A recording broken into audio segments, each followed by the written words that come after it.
هغه لیک ولې نه لولې پاشا؟ زه شرمېږم سلطانه. ولې؟ سلطانه یو لیونی سړی دی، وایي ته د هغه قرضداره یې.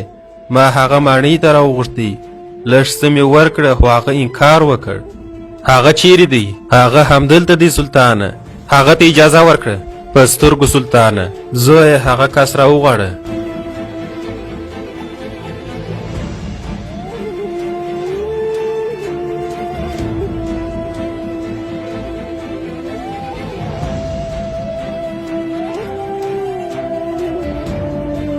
مهرباني وکړه خپله ستونزه ورته ووایاست.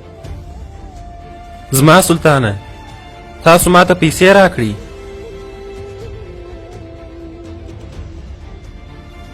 زویه زه تاسو ته څنګه پیسې درکړم؟ زما سلطانه زه یو تجار یم، زه مفلسه سوم، ډېر قرضداره یم. ما هره شپه له ویده کېدو مخکې الله تعالی ته دعا کوله. محترمه سلطان پوښتنه وکړه چې پور دې له کومه سو؟ لکه څنګه چې ما یادونه وکړه، ما هره شپه د خوب څخه مخکې الله تعالی ته دعا کوله. ما تېره شپه زموږ پیغمبر صلی الله علیه وسلم په خوب کې ولیدی. صلی الله علیه وسلم. هغه راته ویل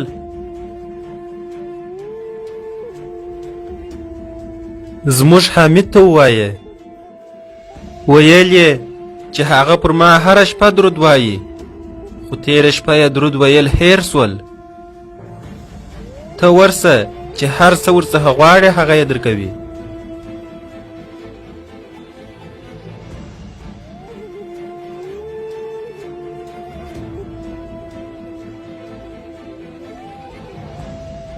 هغه څه وویل؟ هغه څه وویل؟ ویل زموږ حمید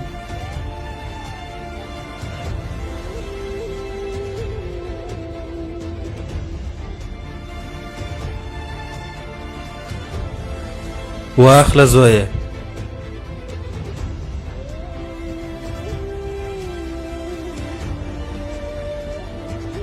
یو ځلې بیا ووایه هغه څه وویل؟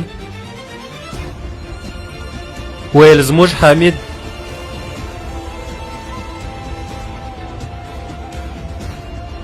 واخله زویه.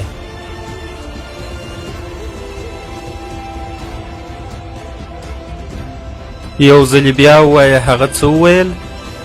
کله چې ما په خوب کې رسول الله صلی الله علیه وسلم ولیدی، هغه وویل زموږ حمید.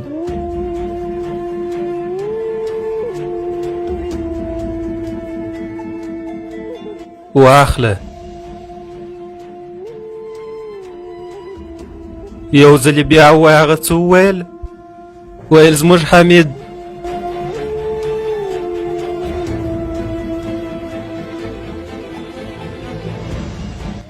واخله زویه.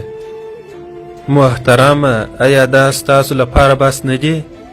بس دی پاشا، زه به خپل ټول پورونه سمدستي ادا کړم. الله تعالی دې درڅخه راضي سي.